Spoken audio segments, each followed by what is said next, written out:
Hello BookTube, my name is Kate and this is my channel, Chapter Kate. Today I'm going to be talking about reading as self-care. As I've talked about before on my channel, I work at a psychiatric hospital and I lead groups. So I do group therapy. And a big part of my job is teaching coping skills, or teaching patients how to use leisure activities and hobbies and interests that they already have as coping skills. That said, reading is a huge hobby for myself and for many people. But can reading be self-care? I absolutely think that reading can be a great form of self-care. It can be a great coping skill. One thing that I do teach is that there are different coping skills for different situations. When I'm sad, I might not do the same thing as when I'm angry. I really like to do Sudoku puzzles. It's a coping skill for me. If I'm really sad and I don't have very much energy, it doesn't take very much energy because I have an app that I can do Sudoku on.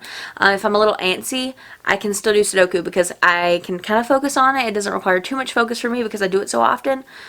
And I can also pick different levels. If I feel like I can't really focus too much, I might pick an easier level of it because I have an app for that. However, when I am like in full panic mode where I cannot control my actions, my thoughts, I am overwhelmed and I can't even think straight, Sudoku is probably not going to be the skill for me. And I kind of feel like reading is the same way. I feel like the books that I need at certain times are not the same as the books I might need at other times. So it's got me kind of thinking about the different reasons that we read and the different ways that reading might benefit our mood and our well-being and our quality of life. And so I came up with a list, and these are things that we might read for, or things that we might get from reading, things that reading might give us. I just said the same thing like 3 times.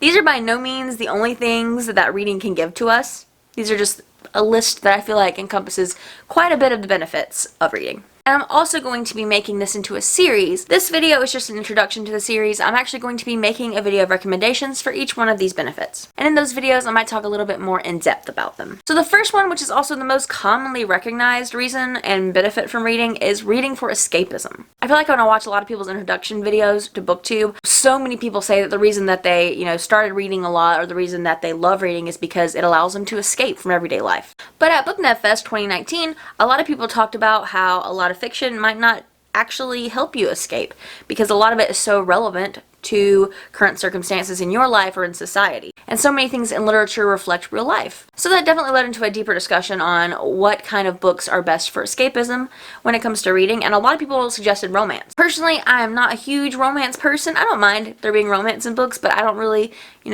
seek romance out. It's not really what I look for. So I started thinking about what is a more general way to describe books that we might look for escapism. And it seems to me that if you are trying to escape, then you're going to pick books that are unrelated to your current circumstances, or books that kind of allow you to separate yourself from your current environment. I like to read mental health fiction, but if I want to go for escapism, that's probably not what I'm going to read. I typically use fantasy for escapism because it's in a different world completely, even if it is reflecting certain issues and situations in my life. It doesn't look exactly the same, so I'm still able to kind of use that as escapism. But even so, there are some fantasy books that I have found don't allow me to escape. Lost Boy by Christina Henry, I absolutely loved that book. It's a fantasy book. She does a really awesome dark rewrites. However, I felt that that book actually touched on a trigger of mine that kind of involves my PTSD, and I found that it wasn't really good for my escapism. As much as I enjoy the book, that's not the benefit I got from it. That's not to say that I didn't benefit from the book. That's just not what I would go to for escapism. In my opinion, because I can't speak for everyone, I feel like the best books for escapism are those that are unrelated to your current circumstances, or books that you can easily separate from what's going on in your actual life. The next self-care benefit of reading is reading for reminiscence. This is going to be reading books that you associate with significant parts of your past in a positive way. So these may be books that you associate with specific friends, or specific moments in your life, or specific phases that you may have gone through. That's what they're going to kind of be. And even if it's not a specific book that, you read when you were younger, or you read in a certain point of your life, it could be a book that reminds you of those types of books. Another way to read for reminiscence is if you read either a nonfiction or like a contemporary book that's set in a place that you may have lived before, that you can associate with something in your past. So you're going to want either a book that you can specifically associate with a moment in your past, whether it be a phase or, an age or a person or a place that was in your past, or just an aspect of a book that you can relate to some part of your past. For example, it might not seem like it, but I was a cheerleader when I was like 7. I joined the season late, but I was really good at choreography, so I picked everything up. However, I could not do a cartwheel to save my life. But I will say I got the spirit pin before anybody else. So the spirit pin was given to me because I was like the most optimistic in the squad, but it made me feel very like satisfied and like validated. And now I have an enamel pin collection. We'll unpack that later. But my point is that is something that I did in my past. So if I was to read a book that had cheerleading in it, maybe I would be doing that for reminiscence. I probably wouldn't because I don't really care about that, but that's the general idea. Another self-care benefit of reading might be validation. So this is a book that you feel validated by. This could be validating a part of your personality, a part of your identity, a part of your culture, a part of your experience in life. And this is kind of, in my opinion, sort of the opposite of escapism. So with escapism, you're looking for books that are not relevant to your current situation, whereas reading for validation, you might look for books that are very relevant to your current situation. Ones that you feel like you are reflected in. So personally, I feel very validated by stories of resilience, and I feel very validated by stories that have protagonists that feel things very deeply, because I feel that way. I feel like I'm a very sensitive person, so I feel things very strongly. I'm also a Pisces, so. But this could also be other aspects of your life. If you read someone that has a similar upbringing, or you read a book that has someone who faces similar prejudices.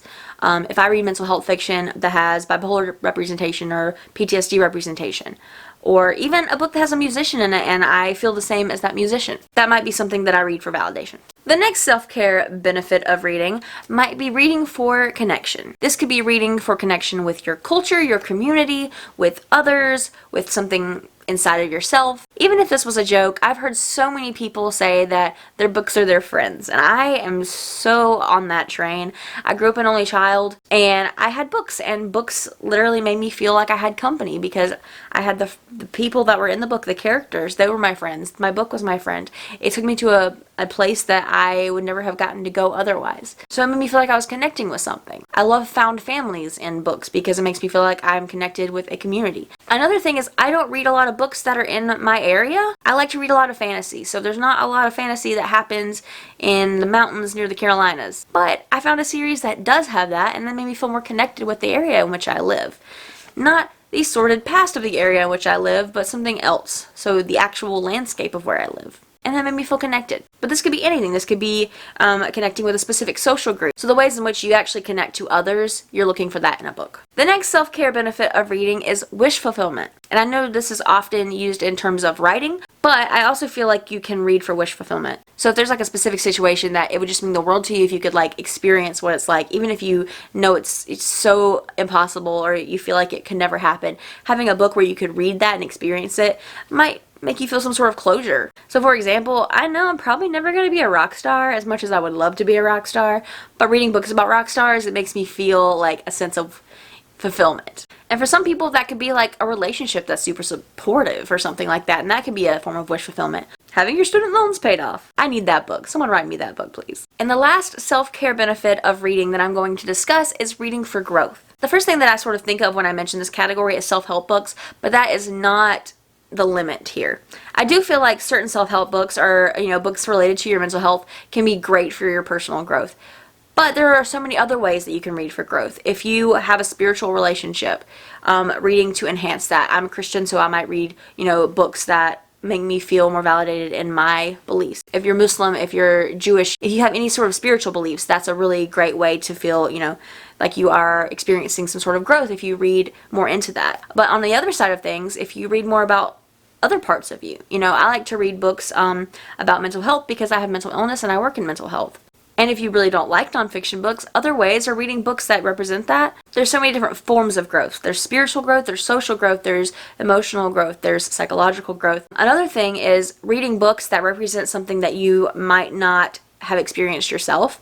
So reading books by people that don't look like you, or that don't act like you, that don't talk like you, that don't live where you live, that could also be reading for growth because you're reading for insight. And even though those authors do not owe that to you, it's a really good way to kind of experience a different perspective. Just don't forget that authors are not there to educate you because sometimes people feel entitled to an entire history lesson, an entire social lesson from authors that are not like them. But reading books by authors that do not look like you, do not act like you, do not talk like you is a really good place to start when it comes to widening your worldview. I would love to hear which of these you connect the most with. I'm sure that there's more than one reason that you read. So I'd love to know like your top two, the top two that you do.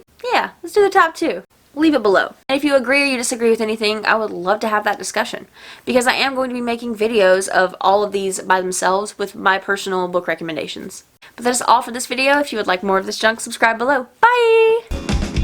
Tripping over shadows and I'm drowning